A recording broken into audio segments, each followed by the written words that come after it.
दोस्तों, आज हम पढ़ेंगे हार्मोनिक मीन के बारे में। Harmonic mean is the reciprocal of the arithmetic mean of the reciprocals of the observation. अगर हम जो ऑब्जर्वेशंस है उनके रेसिप्रोकल का मीन निकाल लें और उस मीन का रेसिप्रोकल फिर से ले लें तो वो हार्मोनिक मीन कहलाता है। Harmonic mean is represented by either H और HM।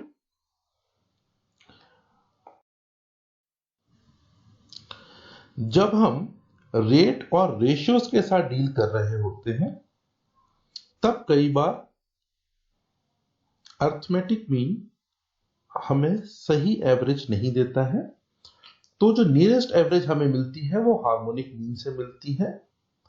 And in that condition when we are dealing with rates और ratios, arithmetic mean is considered to be the true average.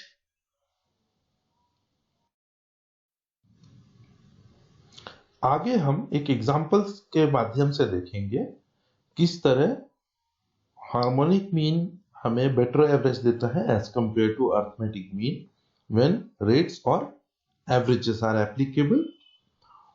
Harmonic mean को निकालने की एक requirement यह होती है कि जो भी आपकी ऑब्जर्वेशंस है उसमें से कोई भी ऑब्जर्वेशन जीरो नहीं होनी चाहिए, क्योंकि आप उसका रेसिप्रोकल नहीं कर सकते हैं।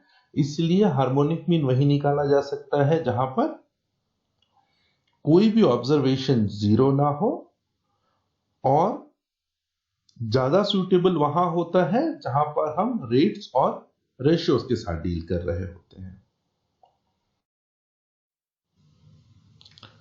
Reciprocal of the arithmetic mean of the reciprocals of the observations थोड़ा कंफ्यूजिंग लगता है,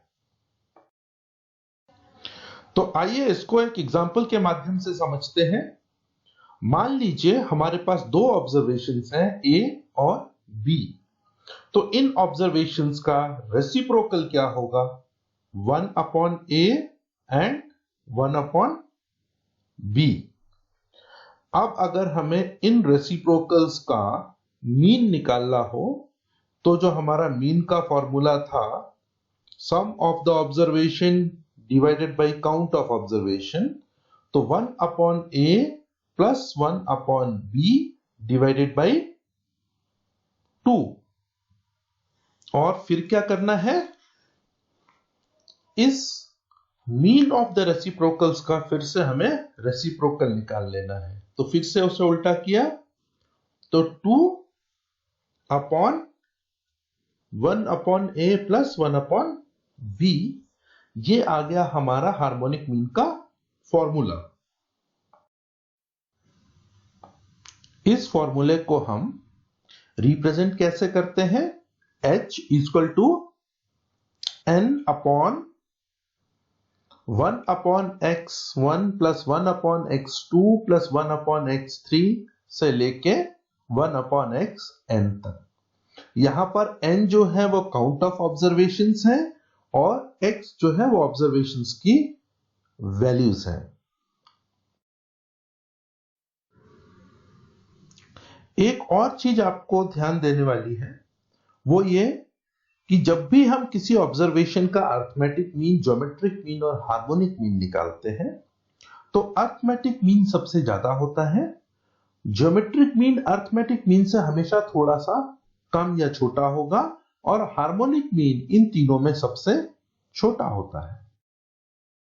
जब हमारे पास मीन निकालने का इतना सरल मेथड है sum of the values divided by count of the values, तो हमें ये उल्टा करके इतना टिपिकल हार्मोनिक मीन क्यों निकालना है भाई? होता यह है कि when we are dealing with the rates, वहां पर हार्मोनिक मीन जो है वो ज्यादा ट्रू वैल्यू रिफ्लेक्ट करता है as compare to arithmetic mean. आइए एक एग्जांपल से इसको समझते हैं। एक ट्रेन ट्रेवल करती है 100 kilometre at in speed of 60 kilometre per hour. तो इस 100 किलोमीटर को ट्रेवल करने में उसे 1.67 आवर्स लगे।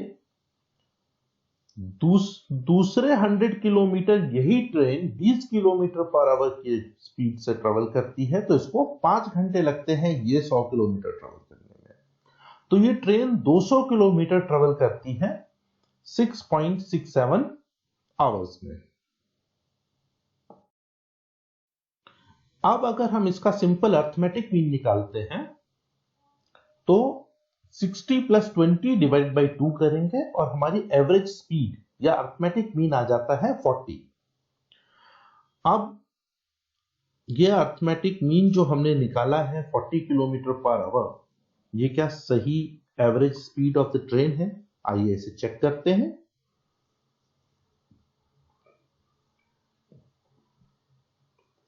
किलोमीटर पर आवर की स्पीड से 6.67 आवर्स में हमारी ट्रेन ट्रेवल करेगी 266.8 kilometre. 40 multiplied by 6.67 is 266.8।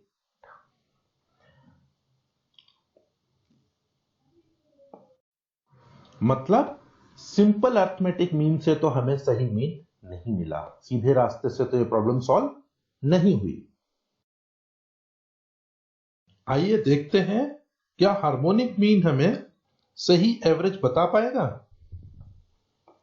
Harmonic mean का फॉर्मूला क्या था? n divided by 1 upon x1 plus 1 upon x2। तो यहां पर n is 2, count of the observations कितनी है? 2 है। पहली ऑब्जर्वेशन है 60, तो 1 अपॉन 60 प्लस 1 अपॉन 20 से इसको डिवाइड करेंगे। 2 divided by 1 upon 60 plus 1 upon 20, 1 upon 60 की वैल्यू आती है 0.0167 और 1 अपॉन 20 की वैल्यू आती है 0.0500। तो जब हम इन दोनों को टोटल करते हैं तो 0.0667 हमें डिनोमिनेटर में मिल जाता है और न्यूमिनेटर में हमारा ऑलरेडी 2 है, which is count of the observations.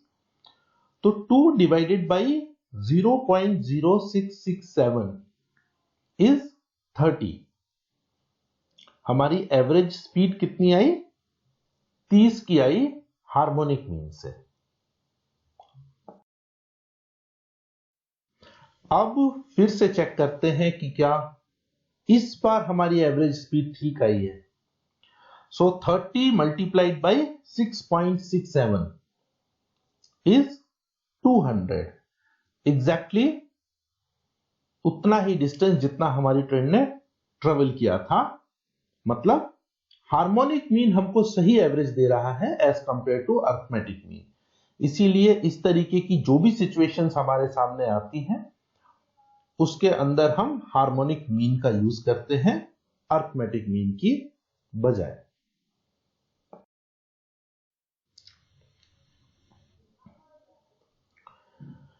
Grouped data के अंदर हम हार्मोनिक मीन कैसे निकालते हैं यह भी हम देख लेते हैं।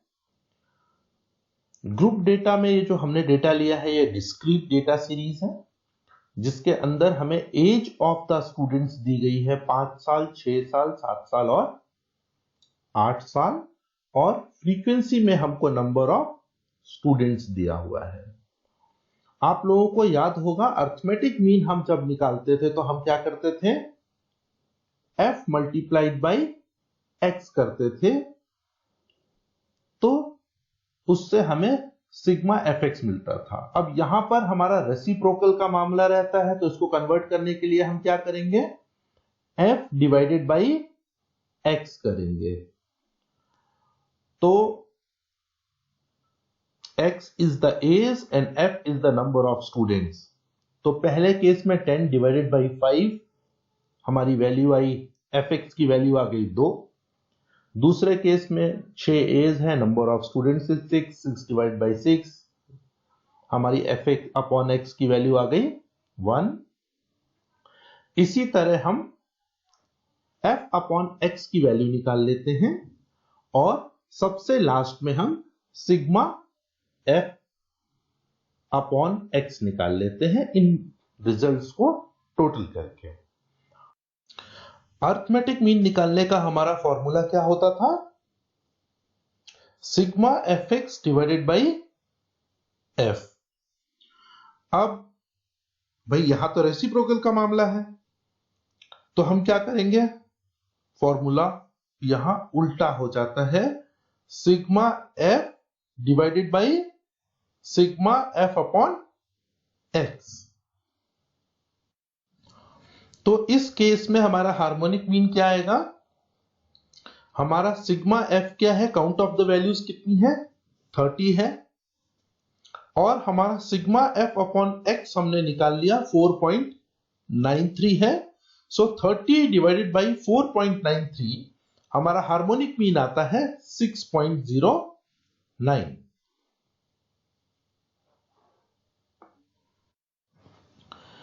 अगर आपको कंटिन्यूअस सीरीज का डाटा दिया जाए तो भी हम क्या करेंगे? पहले उसको डिस्क्रीट सीरीज में मिड रेंज निकालकर कन्वर्ट कर लेंगे और फिर सेम वैल्यू से हम उसका harmonic mean same formula use करके निकाल सकते हैं।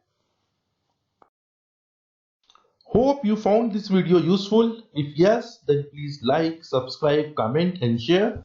We shall come up with more useful videos to simplify statistics